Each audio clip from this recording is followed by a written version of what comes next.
Hello again, and thank you for joining us for episode 56 of the Aviation News Talk podcast, where we bring you general aviation news and relevant information that pilots can actually go out there and use when they're flying.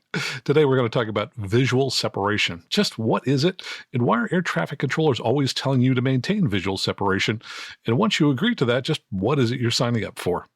We'll also be sharing listener feedback and answering some listener questions. Plus, this week in the news, the NTSB is out with a preliminary report on that New York City helicopter crash we discussed last week that resulted in the drowning death of 5 passengers. And we now know more about what happened. And 2 countries have announced that they have relaxed medical requirements for pilots, and we'll tell you which ones they are. And finally, this is a bizarre story about a one-legged pilot in Virginia who's going to jail in part because of his leg. Welcome to Aviation News Talk, where we talk about general aviation. I'm Max Truscott. I'm here to educate and inform you as a pilot or student pilot and hopefully have some fun in the process. And along the way, I'm going to share my over 40 years of experience as a licensed pilot, author of the G1000 Glass Cockpit Handbook, 2008 National Flight Instructor of the Year, and a specialist in Cirrus aircraft like the SR20 and SR22 that I'm out there flying almost every day.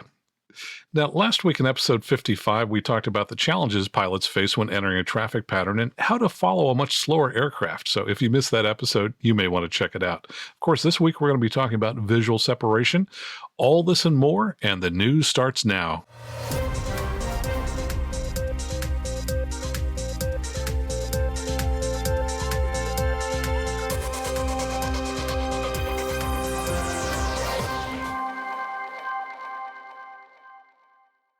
From Flying Magazine, a story written by a friend of the show, Rob Mark, the NTSB releases a preliminary report on that Airbus A350B2 crash that occurred in New York's East River on March 11th. Now, we talked about that last week. And following the helicopter's impact with the water, the AS350 rolled quickly and inverted.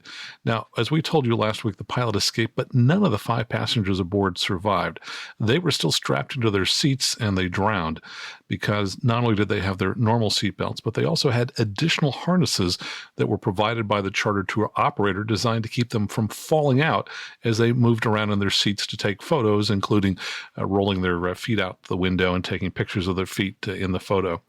Now, the pilot recalled that the helicopter was flying northbound along the East River at about 2,000 feet when he said, quote, "The front seat passenger turned sideways, slid across the double bench seat toward the pilot, leaned back and extended his feet to take a photograph of his feet outside the helicopter." The pilot recalled initiating a right turn to head back south, but noticed the nose of the helicopter began to turn right faster than he expected. Hearing the low rotor RPM alert in his headset, the pilot also saw the engine pressure and fuel pressure warning lights come on, making him think the engine had failed. He lowered the collective pitch control to maintain rotor RPM and let the nose continue to turn right. As Central Park came into view, he briefly considered a landing there, but thought there were too many people. The pilot made a distress call and turned back toward the East River, although he wasn't sure he could make it that far. He ordered the passengers back into their seats as he established an auto rotation while also attempting to restart the engine. After 2 unsuccessful tries, he confirmed the fuel control lever was still in its normal operation detent. Once he realized he could clear the buildings and make it to the river, he activated the floats at about 800 feet. Committed to impact on the water, the pilot reached down for the emergency fuel shutoff lever and realized it was already turned off. He saw a portion of the front seat passenger's tether harness lodged underneath the shutoff lever. Descending through 600 feet, he turned the fuel shutoff lever back on and attempted another restart and saw some positive engine indications almost immediately. The helicopter didn't come to life quickly enough, however, and he realized the helicopter was going into the water. He positioned the fuel shutoff lever back to the off position, and the helicopter impacted the water in a 5 to 10 degree nose-up attitude. The helicopter's bubble on the pilot's side quickly began to fill with water. The pilot reached down for the front seat passenger's harness carabiner and turned the knurled screw 2 or 3 rotations, but was not successful in freeing that person. The helicopter was already listing past a 45-degree roll at that point. By the time the pilot unbuckled his own restraint, he was completely underwater. He used 2 hands to pull himself free, popping out of the water a few feet from the overturned helicopter. A passing tugboat pulled the pilot from the water. The NTSB said it also examined the helicopter's emergency float system that revealed 3 floats installed on the left landing gear skid appeared to be more inflated than the ones on the right. The emergency float's left pressurized gas cylinder gauge indicated 0 psi, while the right pressurized gas cylinder gauge indicated about 4,000 psi. The NTSB said it's unclear at this point if the pressure differentials had anything to do with the helicopter pitching sideways immediately after it struck the water. And of course, as we reported last week, the FAA has banned further flights of this kind until new tethers, which have a single quick release point, are installed in these helicopters. From AOPA, the U.S. government is once again funded. During a March 23 press conference at the White House, the president signed a $1.3 trillion spending bill that'll fund the government, including the FAA, through the end of this fiscal year that ends on September 30th. The bill also includes an FAA extension through that date. The current FAA extension was set to expire on March 31. Now, the bill allocates $18 billion to the FAA, which is an increase of $1.6 billion from the 2017 enacted level of $16.4 billion. It provides $1.3 billion for next-gen programs, which is an increase of $239 million. The bill also provides $165 million for the Federal Contract Tower program and $100 million to integrate drone policies. In addition to the $3.35 billion for the Airport Improvement Program, the bill provides an additional $1 billion in airport discretionary grants that are targeted at small and rural airports, used, of course, mostly by general aviation pilots like us. Now, unlike the Airport Improvement Program funds that require a local match, the government is going to cover 100% of the costs under this program. And the FAA extension to September 30th, of course, will give lawmakers time to hash out their differences before they put together a long-term multi-year agency reauthorization. Of course, one of the most controversial provisions has been to privatize air traffic control, but after nearly 2 years of stiff opposition, that proposal was abandoned earlier this year. Both the House and the Senate have indicated plans to pass a long-term FAA funding reauthorization following the current extension. And of course, we hear that promise every 6 months, so we'll see if they actually do succeed in getting a long-term spending bill passed this fall. Now, interesting story here from AvWeb. They report at Santa Monica that, of course, there have been fewer jets since the runway was shortened there, but helicopter traffic and turboprop traffic is up. Jet operations are down 80% compared with a year ago, but helicopter and turboprop operations both increased by about 40%. Now, piston operations remained about the same with a slight 2% drop. Overall, the total number of takeoff and landings were down just over 1% for the month compared to the year-ago average. And according to the local paper, the Malibu Times, they say, quote, perhaps jet setters are choosing other ways to beat the traffic over the 405. Now, the city has said it plans to close the airport by the end of 2028. NBAA is challenging that decision in the courts. Oral arguments in that case are set for May 14th in the D.C. Circuit Court of Appeals. NBAA has said it hopes ultimately the courts will force the city to restore the runway to its original length.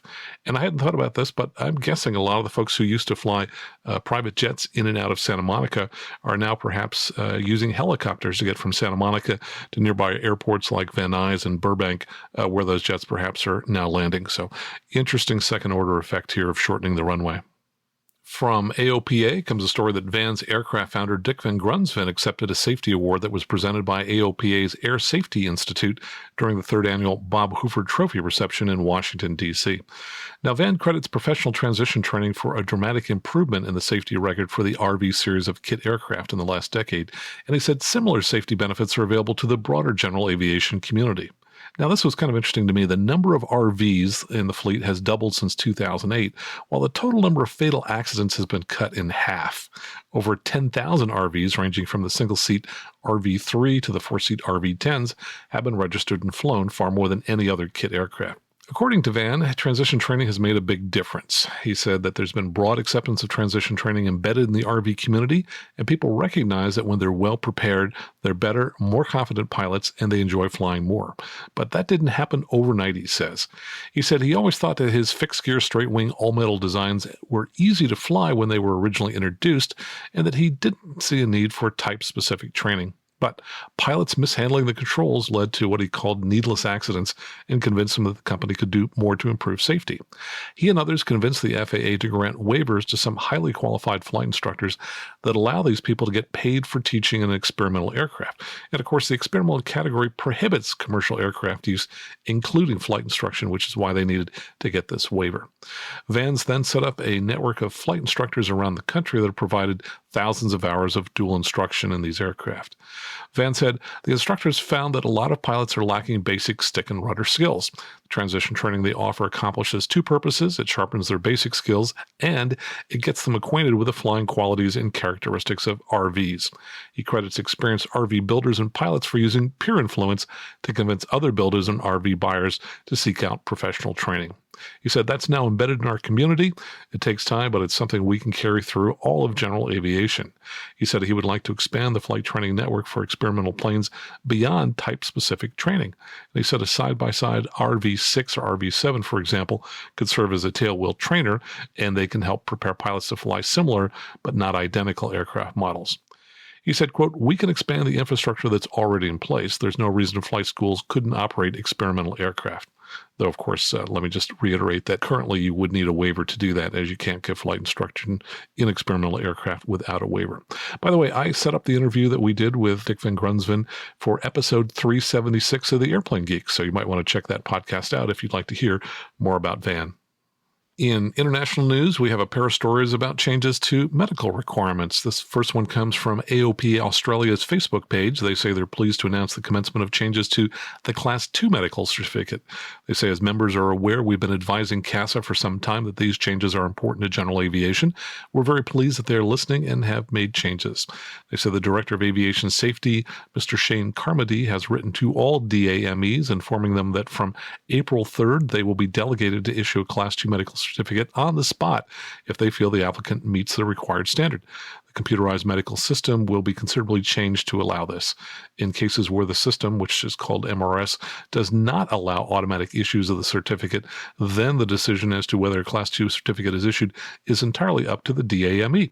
The DAME will always have the option to refer the case to CASA's Aviation Medical Section if they so desire. Should be noted these changes apply to the standard Class 2 certificate. The basic Class 2 certificate, where examinations can be done by a general practitioner, is scheduled for mid-2018. AOP Australia says that they think major medical reform will be of great benefit to their members and would like to applaud CASA for these changes. From Flyer magazine in the UK, you can find that at flyer.co.uk. The CAA has published an exemption that means holders of an EASA light aircraft pilot's license, that's an LAPL, or an EASA private pilot's license, or PPL, can self-declare their fitness to fly rather than have a Class 2 medical.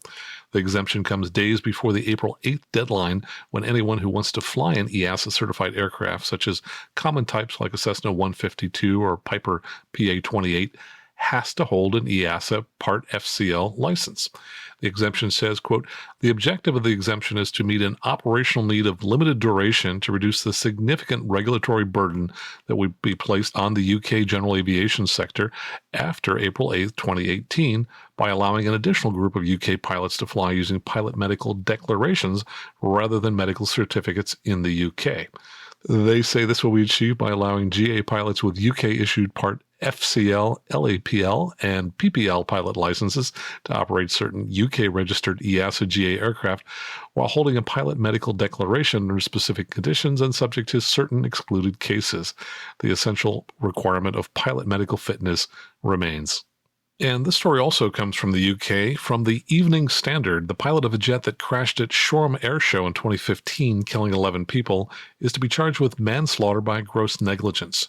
Andrew Hill faces 11 counts of gross negligence and 1 count of endangering an aircraft. The crash occurred in August 2015 after the 1950s fighter bomber that he was flying failed to pull out of a loop-the-loop and crashed into a fireball.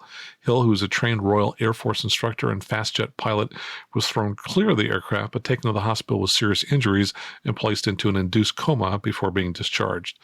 The reviewing lawyer said, quote, the Crown Prosecution Service has considered a full file of evidence received from Sussex Police in relation to the deaths of 11 men at the Shoreham Air Show in 2015. Following a careful review of the evidence, I have found there is sufficient evidence to charge Andrew Hill with the manslaughter by gross negligence of the 11 men who died. I have also authorized a further charge against Mr. Hill of endangering an aircraft. Mr. Hill will be formally charged with the offenses and will appear before the courts in due course. Now, prior to the announcement, Conservative MP Tim Loughton, who represents Shoreham, told the BBC that families were waiting too long to get the truth. He said, quote, I am most concerned that it has taken so long to get to this point. And in March, a special bulletin published by the Air Accidents Investigation Branch said the flying display director of the show was not aware of the sequence of stunts that were set to be carried out by the aircraft. Organizers decided to scrap this year's Shoreham Air Show out of respect for the victims and their families. Hill, who just turned 54, is due to appear before the Westminster Magistrates Court on April 19th. And finally, we have a bizarre story with the title of which is Unlicensed Pilot Who Blames Suffolk Plane Crash on Prosthetic Limb Sent to Jail. Now, this story comes from the Virginian Pilot, which is a newspaper in Norfolk, Virginia. And it says a one-legged airplane enthusiast from Suffolk who crashed a plane after authorities repeatedly warned him not to fly was sentenced last week to 2 weeks in jail. Now, Suffolk is in the Tidewater area of Virginia, which is going to be near Newport News, Virginia Beach, and Norfolk. And I know the area a little bit as my mother grew up in Williamsburg, so we used to visit that area frequently. Now, Robert Gray Jr., 55, pleaded guilty in December to flying without a license. According to court documents, Gray, who uses a scooter, has spent about 40 years around airplanes but has never secured an airman's license. That is in part because his prosthetic leg and other medical problems disqualify him from holding one. The U.S. Department of Transportation launched an investigation of Gray in October 2016 after receiving a tip he was flying without a license. Gray denied those allegations.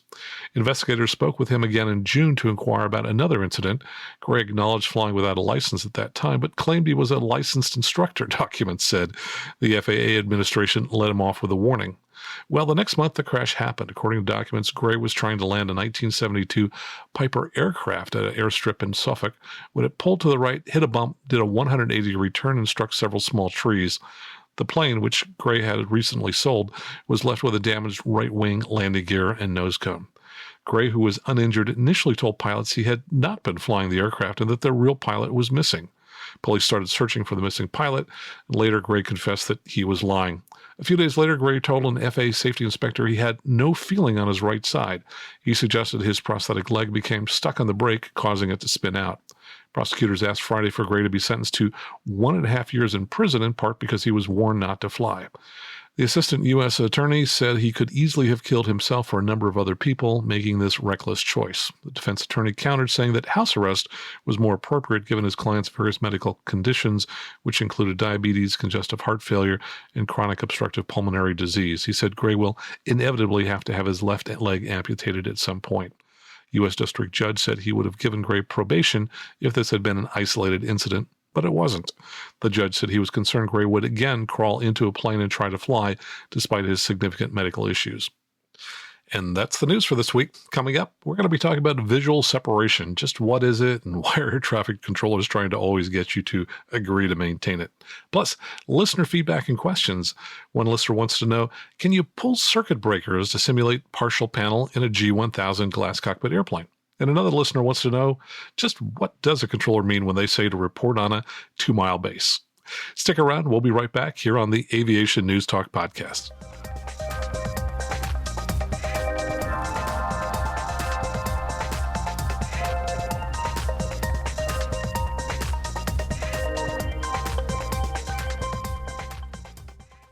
And welcome back. In a moment, we'll talk about visual separation. And by the way, I was prompted to do that because of a listener email that came in. The pilot said he was unable to figure out how to avoid a fast-moving King Air that was headed straight for him. So I figured we'd talk a little bit about that. But first, let me give you a few quick updates. Now, I had great fun earlier this week. I was live streaming on Facebook Live a flight lesson that I was giving at the Half Moon Bay Airport. Now, that's just an absolutely beautiful airport. It's located right next to the Pacific Ocean.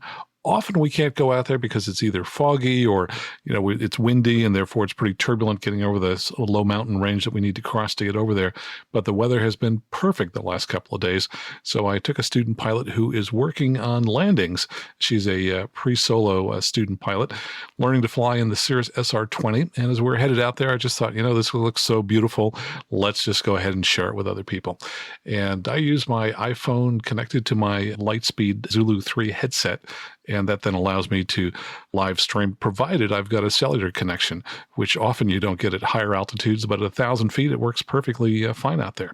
And if you'd like to see that video, you can either go to my Facebook page, or since I have multiple Facebook pages, it's probably easiest just to go out to our Patreon page. Just go to aviationnewstalk.com/awesome. Just type that into a web browser, and you'll find it posted under the blog section of the Patreon page.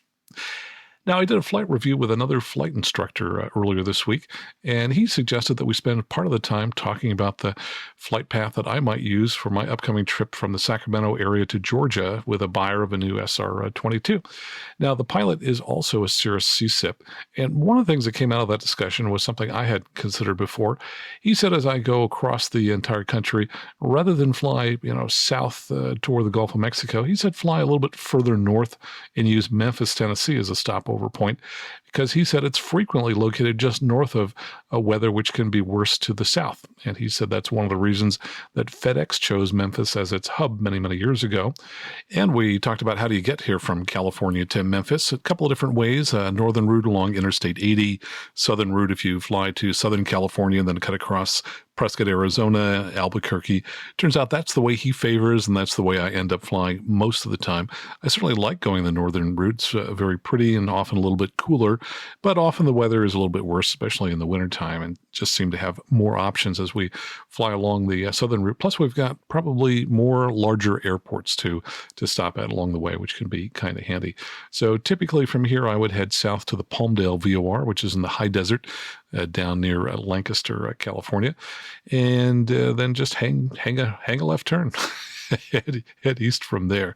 And the reason we go to Palmdale is there's a large restricted area which ends pretty much at the Palmdale VOR. So you can make that left turn around it by flying first southeast and then heading east after you reach the VOR. So it looks like I will be leaving a little bit earlier than I thought. Originally, the buyer was going to fly out in the morning, which meant we would depart in the afternoon. But now it looks like he's going to come in the day before, so we can leave early the next morning, which I think is always the best way to start on these really long trips. Certainly the weather is a little nicer in the morning, or at least the air is smoother, and it also allows us to get further in one day. So I'm looking forward to that trip to Macon, Georgia next week. And just want to give you an update. Back in episode 45, I talked about night flying dangers. And I mentioned at that time that I'd lost my favorite night flying accessory, which was a headlamp that I'd bought at Costco many years before that had separate switches for the white and the red lights. And both of those were continuously variable. You had a little potentiometer you could turn. I really liked that, so I could dim the light down to a very dim setting, which is what you want when you're in the cockpit, so that your eyes adapt as best as possible so that you can see outside better. Now, that episode probably had more feedback than most. I want to thank everybody who sent me links to their favorite night flying headlamp. I think there were probably 8 or 9 different models that people mentioned, some of them by multiple people. So last week, I carefully went through that entire list, and I chose 5 of them that I felt met my primary goal of being able to vary the intensity of the red lighting. And I bought all 5 of them. Now, so far, 4 of them have arrived within the first 4 or 5 days. The 5th one is scheduled to show up after about 10 days after I ordered it. We'll tell you who the slow shipper is. But I'll be testing all of these and then be giving you some feedback and find out what I discovered on an upcoming show. And I'll certainly take some of them with me on this trip to Georgia. So that's going to be fun. So I look forward to that update on night flying lights. And again, thanks to everybody who sent me ideas on night lights. I wasn't able to acknowledge all of you because there were just so many people who responded, but I did read all of them and I appreciate the feedback. And here's something I just posted on our Patreon page. It is a live computerized aviation sectional map suitable for framing and hanging up on a wall. And essentially what it is a project where you take a Raspberry Pi computer, stick it behind the frame, and then put LED lights in for all the different airports where you'd like to have an idea what the current weather status is. And then the lights change colors depending upon what the weather is like at that airport. So you could have, for example, a green light for VFR, a different colored light for marginal VFR, another light for IFR, and another light for low IFR. And I got to say, I'm pretty excited about it. I'm always looking for a good project since I'm an electrical engineering nerd, and it's been frankly quite a while since I've listed my favorite tool, the soldering iron.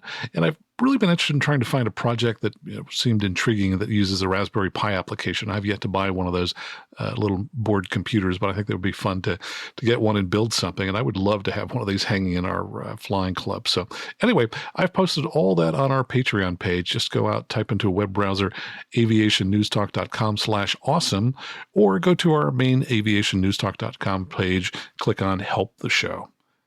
Well, hard to believe, but we are coming up on our 1-year anniversary. It was April 3rd of last year when I first launched the show.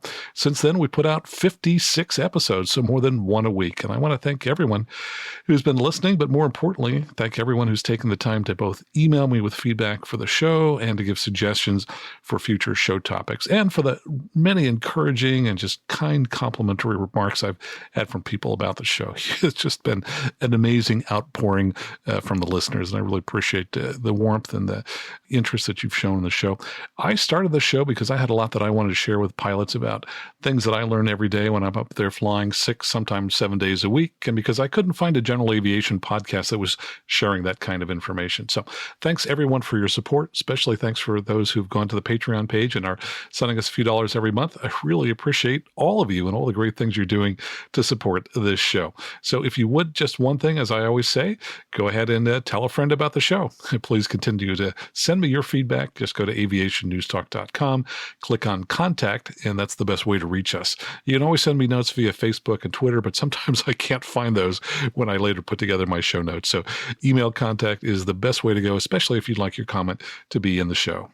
Now stick around, because in 7 seconds, we're going to be back to talk details about visual separation and how to achieve it when there's a faster aircraft bearing down on you. Please stay with us.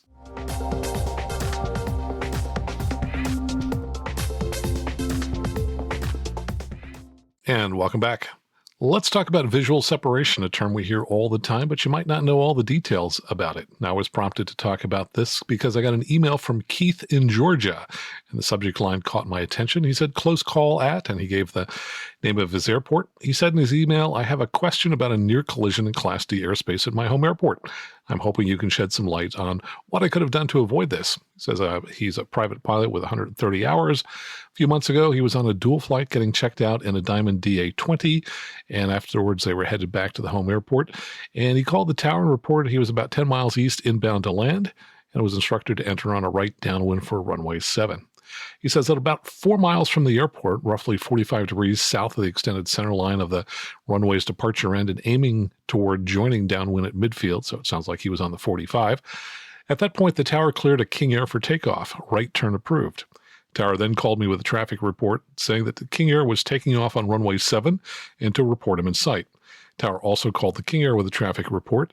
DA-20 inbound for right downwind runway 7 report in sight. I reported the King Air in sight as it was a clear day and I could see him moving down the runway. The King Air reported traffic not in sight. Now, here is where things began to get weird, he says. The tower called me back in a lecturing tone advising me that it was my responsibility to remain clear of the King Air. No such lecture was provided to the King Air.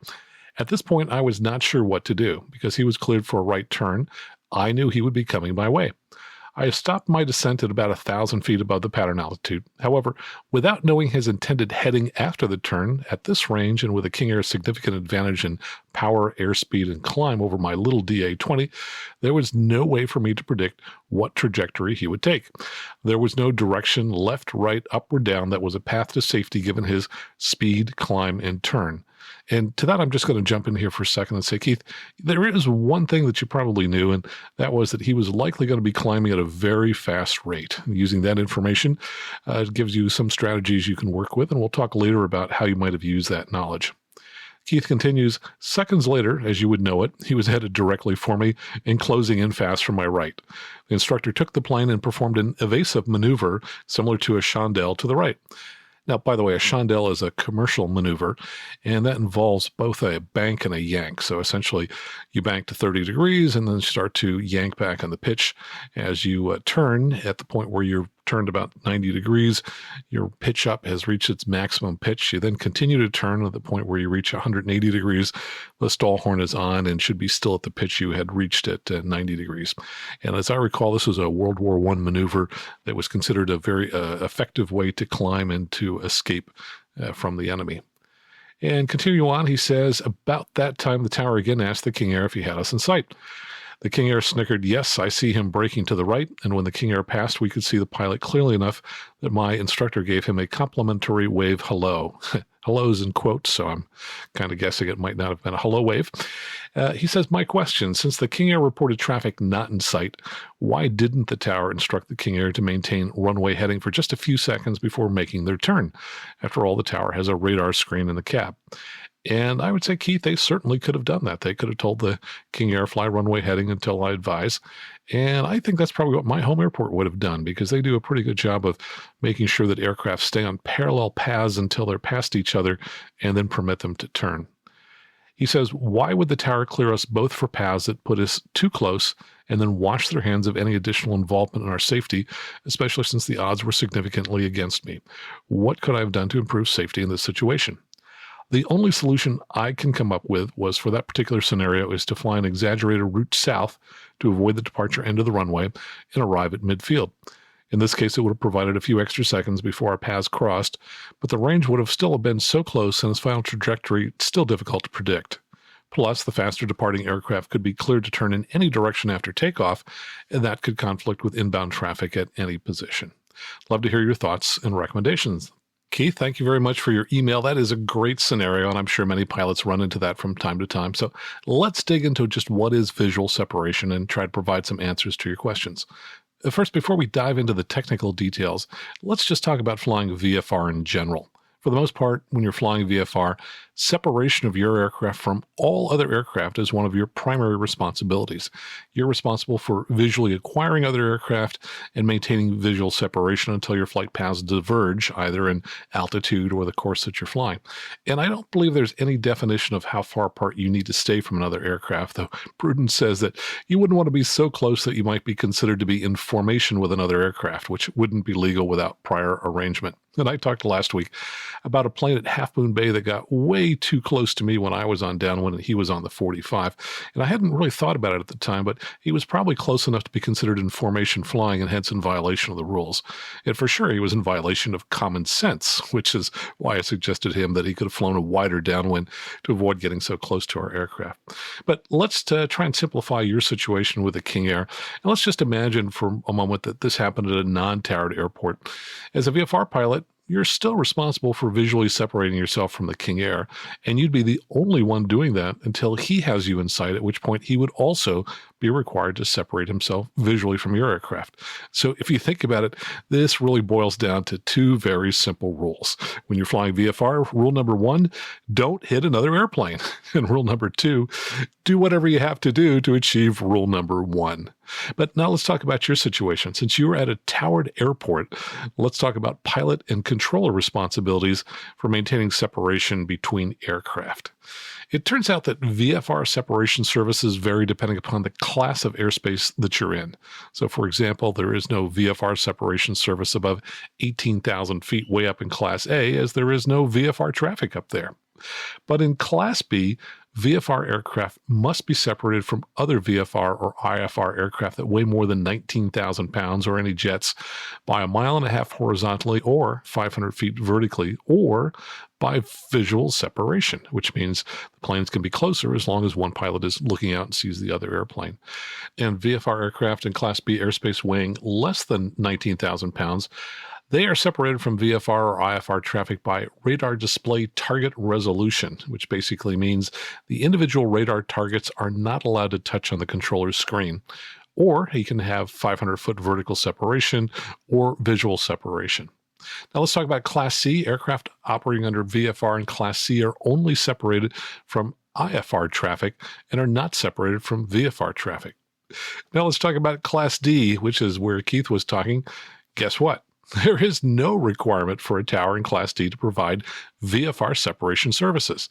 Now, they can, however, provide traffic advisories on a workload permitting basis. And certainly at my home airport, they do have a very high level of traffic advisory service and seemingly do so no matter how high the workload is, but they're not required to do it. Now, what they are required to do is to assign the sequence that aircraft are used when they queue up for the runway, but they aren't required to keep you some minimum distance from other aircraft in the pattern. That is the pilot's responsibility. Let me repeat repeat that.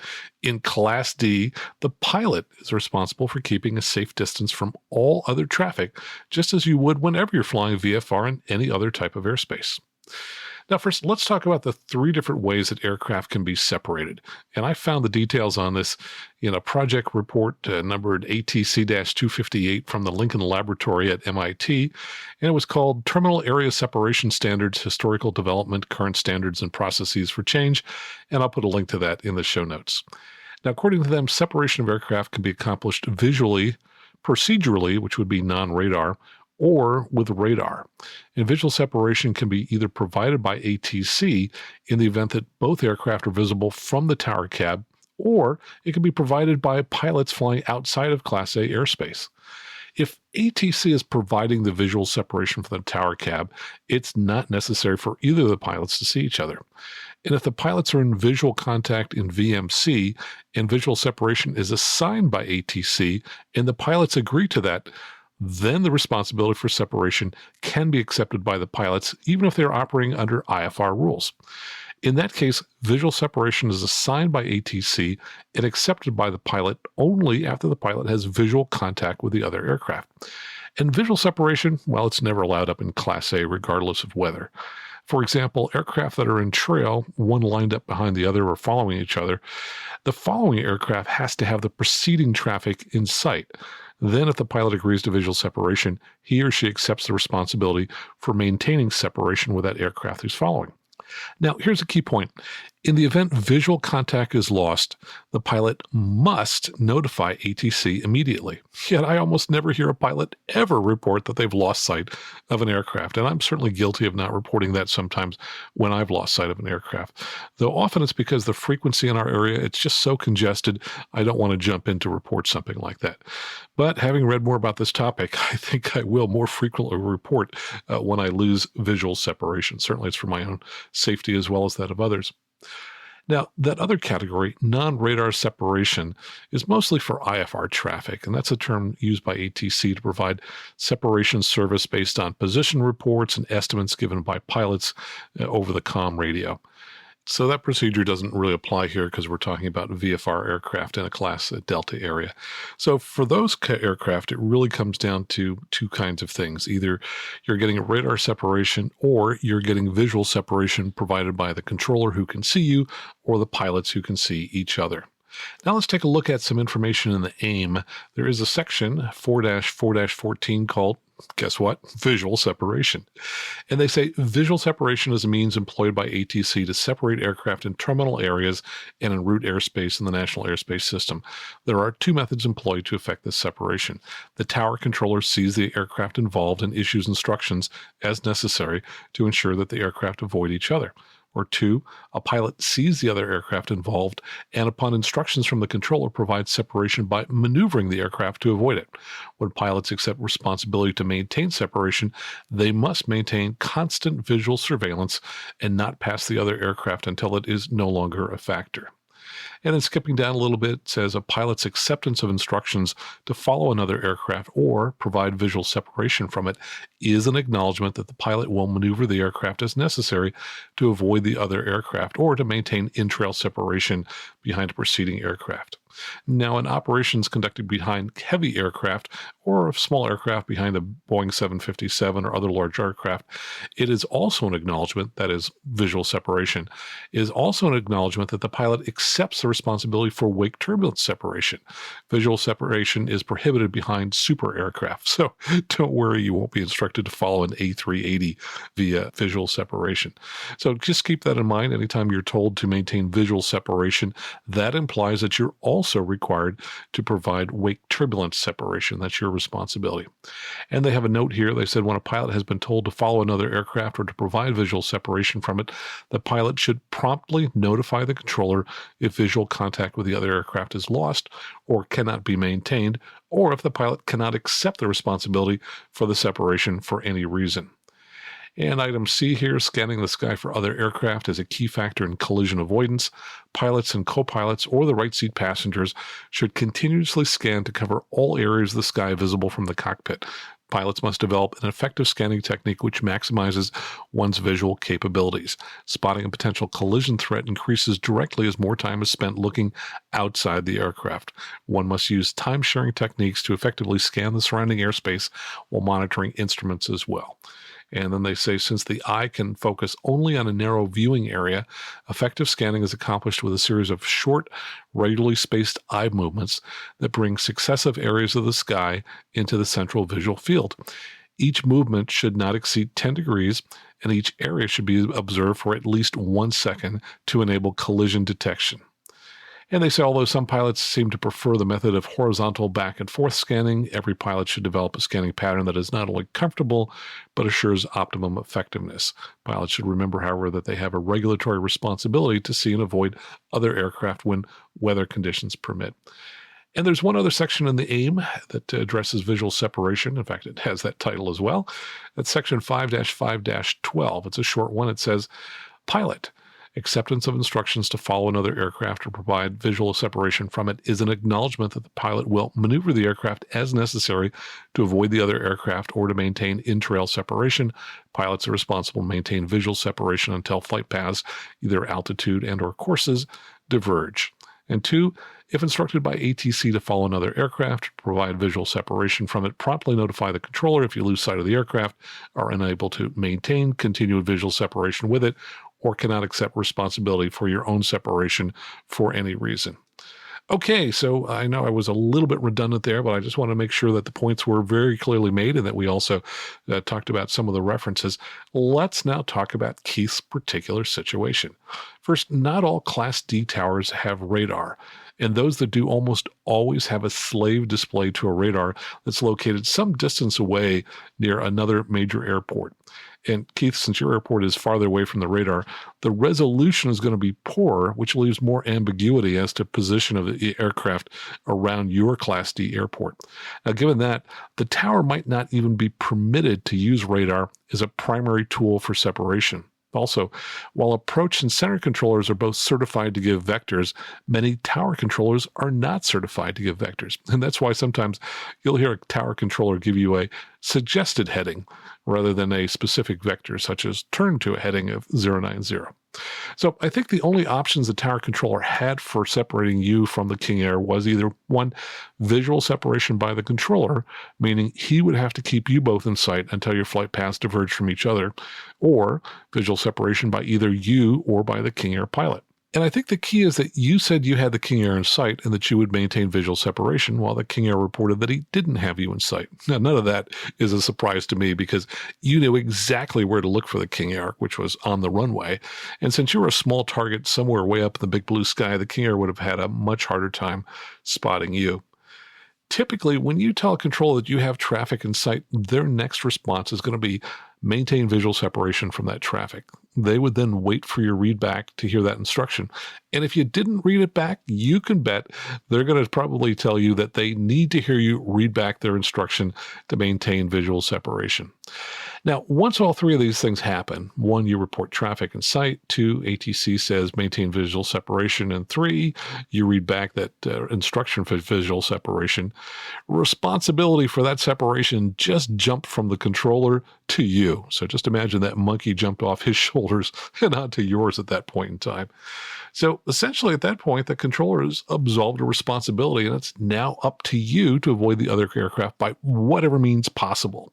Now, if on the other hand, you had said you didn't have the King Air in sight, the controller would have remained responsible for separating the 2 of you and probably would have issued further instructions to the King Air, such as to fly one-way heading. Now, I agree, once you accepted responsibility, you were probably in a pretty tough position trying to figure out just how to avoid the King Air, but he would have had an even more difficult time avoiding you since he didn't see you until much later. But you're not totally without information on how you could have avoided the King Air. We talked about this briefly before. You know that a King Air can climb rapidly, and I looked it up, a King Air 350i, 2,700 feet per minute. That's a pretty good climb rate. Now, knowing that, I would have immediately started descending down to pattern altitude, knowing that if I did, the King Air would probably pass over me, if I hustle down quickly to get to that lower altitude. And I do this all the time when I'm going back to my home airport of Palo Alto. If I'm returning to the airport and I see an aircraft on the traffic display that's coming toward me, I'll start to descend even if that aircraft is still below me. And that's because I have a pretty good idea that that aircraft is going to start climbing soon and will pass above me. And usually when I start down, I'll see that aircraft later start to climb above me. Likewise, I'll do the opposite. When I depart the airport, I'll start my climb as soon as possible so that if I see opposite direction arriving traffic, I can assume that aircraft will probably pass below me, and I'm going to try and pass above him. So you said you were 3 miles from the departure end of the runway. Assuming the runway was about a mile long, that puts you about 4 miles from the King Air when he started his roll. And you probably would have had time to get down to pattern altitude if you really hustled down as soon as the controller mentioned the King Air. Now, I still remember many years ago when I was a student pilot, my CFI told me that he was once flying freight into the Philadelphia airport in his Cessna 182 when he noticed an airliner in front of him on a conflicting path. And this, of course, was in the days before transponders. He said that as he pulled up, he saw the airliner pull up as well. Then he pushed down and he saw the airliner start to descend as well. And then he said he did something he knew the airliner couldn't do. So he had me on the hook there, and I couldn't guess what it was. So I said, well, what did you do? And he said, I turned toward his tail because he said he knew that the airliner couldn't do that. So applying that in your case here, when you saw the King Air turn toward you, you could have turned toward it, which would have been turning toward the extended center line, but turned enough so that you would be headed behind him and not in front of him. So, Keith, I hope this helps you with understanding visual separation and how to avoid any other aircraft. By the way, you mentioned, and I didn't read this part, something about possibly calling the tower. I would never hesitate to call the tower manager about any issue you encounter in the traffic pattern.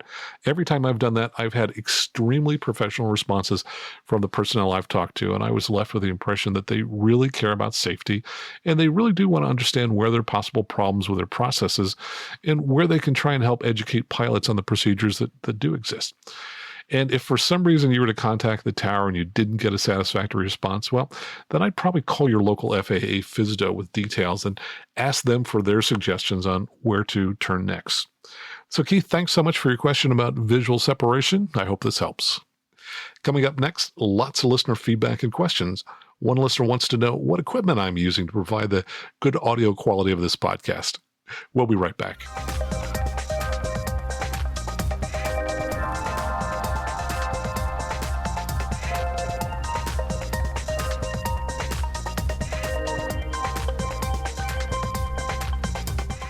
Welcome back. I'm going to take just a couple of seconds to quickly thank our new supporters on Patreon. These are people who send a few dollars each month our way to help support the show. The new people this past week are John Favreau. Don Dillman, who was new last week, just edited his pledge upward to $30 a month. Thank you, Don. Jonathan Weisswasser. Ruben, who also just edited his pledge up to $8 a month, and Jim Barath. So thanks so much for being awesome supporters. And of course, I think you probably know everything there is to know about our Patreon page, but if you don't, just type in the browser aviationnewstalk.com/awesome, look around and you'll find even more things from our show. So if you can't get enough from the podcast, go check out and see what we've posted there for you.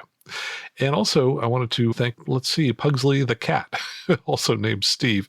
He posted a review in the Apple Podcast app, which is formerly called iTunes. The title of his review, probably the most valuable and interesting podcast in my library. And down in the review, he said, among other nice things, he must use great recording equipment because the audio quality is as clear as a bell. Thanks for that, Steve. And someone else mentioned something about that. I'll get to that in just a moment. And longtime listeners know that we have a dedicated app for this show, which is for iOS, available in the Apple App Store. No new reviews on that, though I did have a nice compliment from somebody who uses the app and really liked the way that they can swipe from one episode to another. So if you want to quickly move between episodes or find something, much easier to find it in our dedicated app than some of the other players which are available out there. So just go to the Apple App Store and you can find our app there. And I think I will have more news on our Android app next week. We are so close, but I just want to hold off until we're absolutely 100% sure that our dedicated app for this show for Android is fully up and running. And in both cases, for both those apps, you would search for Aviation News Talk, either in the Google Play Store or in the Apple App Store. And let's go to feedback. This is an email from Biagio in Pennsylvania, my home state. He says, "Hi, Max. I'm a private pilot with an IFR rating, currently undergoing training for a commercial certificate." That's awesome. He also says he's an AME, so an aviation medical examiner, someone you'd go to for your first, second, or third class medical. He mentions a number of different things, and he says, let's see, would love to know what equipment you use for such a good sonic quality podcast. So sonic refers to audio. I think he likes the audio quality. And so Biagio, I just wanted to let you know there was an article that appeared this week which talks about what I'm doing. So if you go out to blog.libsyn, libsyn.com, the posting for March 26 is a Q&A with Max from Aviation News Talk, and answered a number of different questions for them, including what equipment are you using for your podcast? So if you want to know, you can head out there and find out what I'm doing. And I got to say, it sounds like Biagio is interested in starting a podcast of his own. Anyway, I'm going to include a link in the show notes. You can click on that, and that'll take you directly out to this article that was posted. And here's an email from Michael in Ohio. He's referring to episode 51, where I landed at the Amarillo airport without switching to the tower, a small goof on my part. And he said he wanted to pass along his personal hack on remembering landing clearances. He said, "This works well for me and has for longer than I care to admit. It does require a comm radio with a standby frequency feature. Here's how it goes. When I get cleared for an approach, I put the tower frequency in standby. That's my reminder that I'm cleared for an approach." He says, "When I get cleared to land, I put the ground frequency in the standby. So there's the reminder there. If there is any question on final, I can always glance at it and confirm it. I never put those frequencies into the standby unless I had the appropriate clearances. Kick it around and see what you think." Michael, great. Thanks so much for that suggestion. And here's an email from Don in Tennessee. He's one of our Patreon supporters, and he's talking about that same event that I mentioned back in episode 51. He says, "Max, in reaction to your sharing the landing without a clearance event, I'm on the side of admitting these kinds of little screw-ups." And he says, yes, a NASA form would probably be a good companion move. He says, "We get better by understanding that mistakes are just that, and what are the things that led up to them. For example, fatigue, workload, distraction, checklist discipline, etc." He says, "I'm a longtime pilot, have pursued a professional flying career, and currently running a training center, and have owned a Bonanza for about 7 years, and just reinstated my CFI, looking to get back in the game and give back. Thanks so much for the Well Done podcast." Don, thanks so much. Yes, I had a lot of comments from folks who thought that it was good that I shared the fact that I did forget to switch to the tower frequency before landing at Amarillo. So we all make mistakes, and it makes sense to admit them and see what we can learn from them. Now let's go to a listener question from Davey. "Hey, Max. I'm a single pilot, 135 operator, flying a Cessna 182 RG. Quick question for you. This might seem rudimentary, but I'm always uncertain. When departing from a controlled airfield, what is the proper way to transition from ground to tower? Obviously, I'm with ground right up to the point where I get to just short of the runway, and then nobody says to switch, but I do switch. And then I'm never sure if I should say tower, Skyline 34 Sierra with you, short of runway 24 ready, or if they know I'm ready and I'm just being a nuisance. Any insights? Great. Appreciate it. Love the podcast. Always look forward to new episodes. Thanks." Thanks, Davey. Great question. I always know it's a great question when I have to look it up to know for sure, because you know what? I wasn't 100% sure. But the authority comes from, once again, the Aeronautical Information Manual, the AIM, Section 4-3-14, called Communications. Pretty simple. It says pilots of departing aircraft should communicate with a control tower on the appropriate ground frequency prior to starting engines to receive engine start time, taxi, and or clearance information. Unless otherwise advised by the tower, remain on that frequency during taxiing and run-up, then change to local control frequency, which would be the tower frequency, when ready to request takeoff clearance. Now, here's a little note. It says pilots are encouraged to monitor the local tower frequency as soon as practical, consistent with other ATC requirements.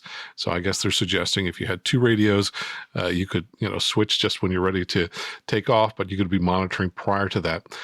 I have seen some inconsistent application of this at different airports. And what I look for is when I'm in a run-up area, I'm looking for those little yellow signs because they are always a gold mine of information. And some of them will just have noise abatement procedures, but some of them will tell you, contact ground before, exiting the run-up area, contact tower before exiting the run-up area.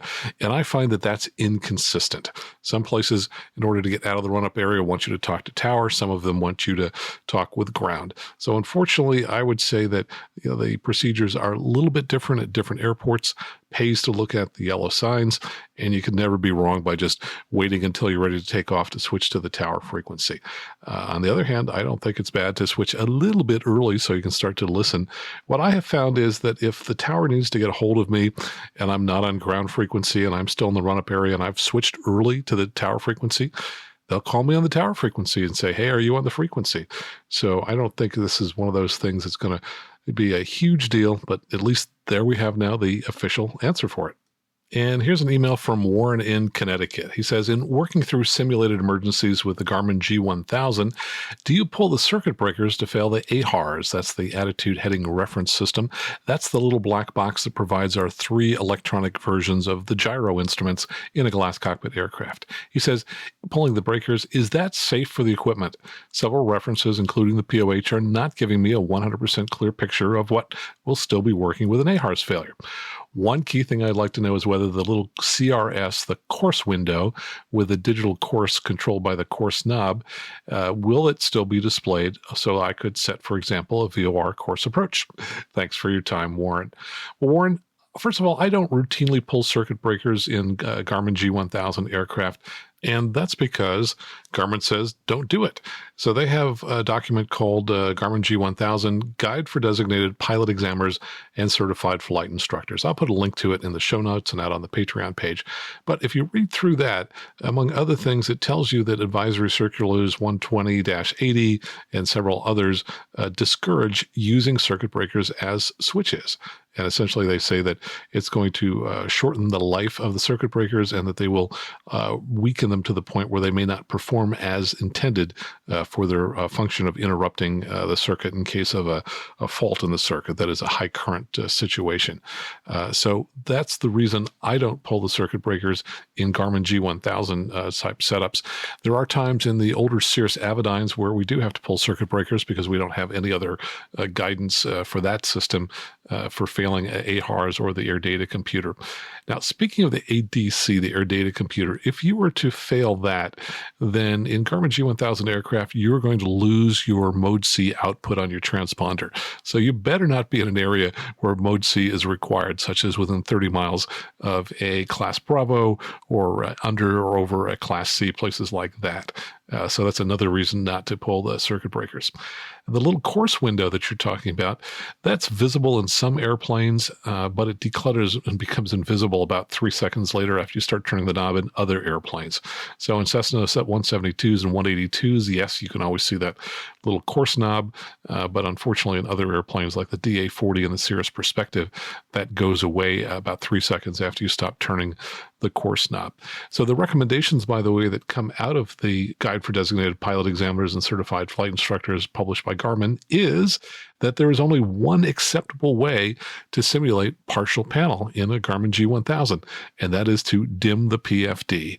And dimming the PFD and then pushing the display button will be an acceptable method for demonstrating partial panel in those aircraft. And your other question was, what's still going to be working with an AHRS failure? Well, if the AHRS fails by itself, you're just going to lose the 3 gyro instruments, and all of your air data computer instruments are going to be working. However, in some aircraft, such as the Columbia 400, later the Cessna 400, at least in the early models, an AHRS failure would kick the autopilot offline and make it unusable. And so what fails when you have an AHRS failure? It's going to depend on which particular aircraft that you're in. And of course, one of the best sources for any information about the Garmin G1000 or the Cirrus Perspective is, yep, you guessed it, Max Truscott's G1000 Glass Cockpit and Perspective Handbook. So you can find that at 800-247-6553. Give them a call. They will ship a copy out to you. And here's an email from Craig in Southern California. He says, in part, in the most recent episode of Aviation News Talk, you mentioned ATC directions to make a base entry. I have a question. When the tower says, report a 2-mile left base, where exactly do you report? Is it that you calculate what would be a 90-degree base leg that intersects at 2 miles from the extended center line of the assigned runway and report when you're on it? Or do you report when 2 miles from the tower and established on left base? Is it when you're on a base leg 2 miles from the intersecting final? I have never had an issue, but was always curious. Blue skies, Craig. Craig, when I became a flight instructor, I was visiting a tower at Reed Hillview Airport, and I asked one of the most senior controllers there, I said, hey, when you say report on a 3-mile base, what exactly do you mean? He shook his head and he said, I'm not sure. I couldn't believe it. Here I had a senior controller. I was expecting a definitive answer, and he didn't know. So yes, you could probably do it either way. You could report when you're on a base that it intersects the center line 2 miles from the runway, or you could report when you're on a base and you are 2 miles from reaching the intersection of the extended center line, regardless of how far that intersection happens to be. My guess is you probably don't want to be intersecting it, several miles out. But yeah, if you're a couple miles out on a base that's joining the center line somewhere around a couple miles from the runway threshold, you're probably in pretty good shape. And with that, let me encourage you to listen to bloopers at the end of the show. But also, if you have a question you'd like answered on a future show, just click on the artwork in your podcast player, and you'll find my contact information and a link where you can go to record a question from your smartphone, or just send me an email. You'll find my contact information in the show notes or by going to aviationnewstalk.com and clicking on contact at the top of the page. And in the meantime, please help me out. Just think of one or two of your friends who you think might enjoy the show. Call them up today and tell them about the podcast, because that's the way we find new listeners, because someone like you took a moment to tell somebody new. And if they're not familiar with what a podcast is, well, send them to the Apple App Store or now the Google Play Store. Type in Aviation News Talk, and you can find our dedicated app. And if you think that someday you might buy a new or slightly used Cirrus aircraft, well, please contact me now so I can help arrange a free demo flight if you're thinking of a new Cirrus, and if not, help you understand all the many factors, not all of which are obvious when you're looking at the trade-offs between a new or slightly used Cirrus. I specialize in Cirrus aircraft and work with people around the world. Until next time, fly safely, have fun, and keep the blue side up.